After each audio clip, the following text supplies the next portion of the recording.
Assalamualaikum warahmatullahi wabarakatuh. Perkenalkan, nama saya Arlin Milani dari kelas A dengan NIM 2203055020007. Jadi di sini saya akan menjelaskan mengenai pengertian dari diabetes mellitus dan juga patofisiologi diabetes mellitus tipe 1 dan juga diabetes mellitus tipe 2.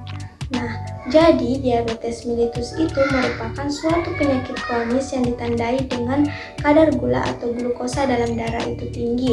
Nah, karena tubuh tidak dapat memproduksi atau menggunakan insulin dengan efektif. Insulin itu merupakan suatu hormon yang diperlukan untuk mengatur gula darah. Nah, diabetes mellitus itu dapat dibagi menjadi beberapa tipe maksud saya, yaitu tipe 1 dan juga tipe 2. Nah, selanjutnya yaitu patofisiologi diabetes mellitus tipe 1. Nah, pada diabetes tipe 1 itu terdapat ketidakmampuan untuk menghasilkan insulin karena sel-sel beta dalam pankreas itu telah dihancurkan oleh proses autoimun. Nah, jika konsentrasi glukosa dalam darah itu cukup tinggi, maka ginjal tidak dapat menyerap kembali semua glukosa yang tersaring keluar. Akibatnya, glukosa tersebut muncul dalam urin atau biasa disebut dengan glukosuria. Nah, sebagai akibat dari kehilangan cairan berlebihan, pasien akan mengalami peningkatan dalam berkemih dan juga rasa haus. Nah, dalam keadaan normal, insulin itu mengendalikan glikogenolisis atau pemecahan glukosa yang disimpan dan juga gluconeogenesis atau pembentukan glukosa baru dari asam-asam amino dan juga substansi lain. Nah, namun pada penderita defisiensi insulin ini, proses ini akan terjadi tanpa hambatan dan lebih lanjut akan turut menimbulkan hiperglikemia.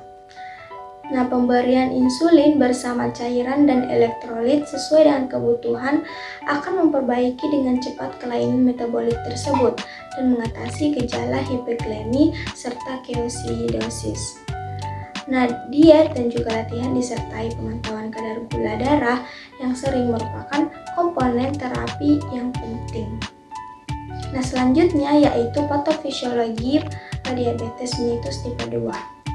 Nah, pada diabetes mellitus ini tipe 2 ini terdapat dua masalah utama yang berhubungan dengan insulin, yaitu resistensi insulin dan juga gangguan sekresi insulin.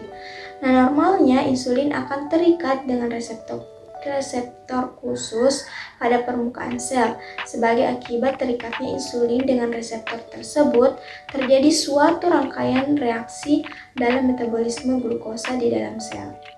Nah, resistensi insulin pada diabetes tipe 2 ini disertai dengan penurunan reaksi intrasel. Dengan demikian, insulin tersebut tidak efektif untuk menstimulasi pengambilan glukosa oleh jaringan. Nah, untuk mengatasi resistensi insulin dan untuk mencegah terbentuknya glukosa dalam darah, harus terdapat peningkatan jumlah insulin yang disekresikan. Nah, pada penderita toleransi glukosa tertentu, keadaan ini menjadi akibat sekresi insulin yang berlebihan dan kadar glukosa akan dipertahankan pada tingkat yang normal atau sedikit meningkat.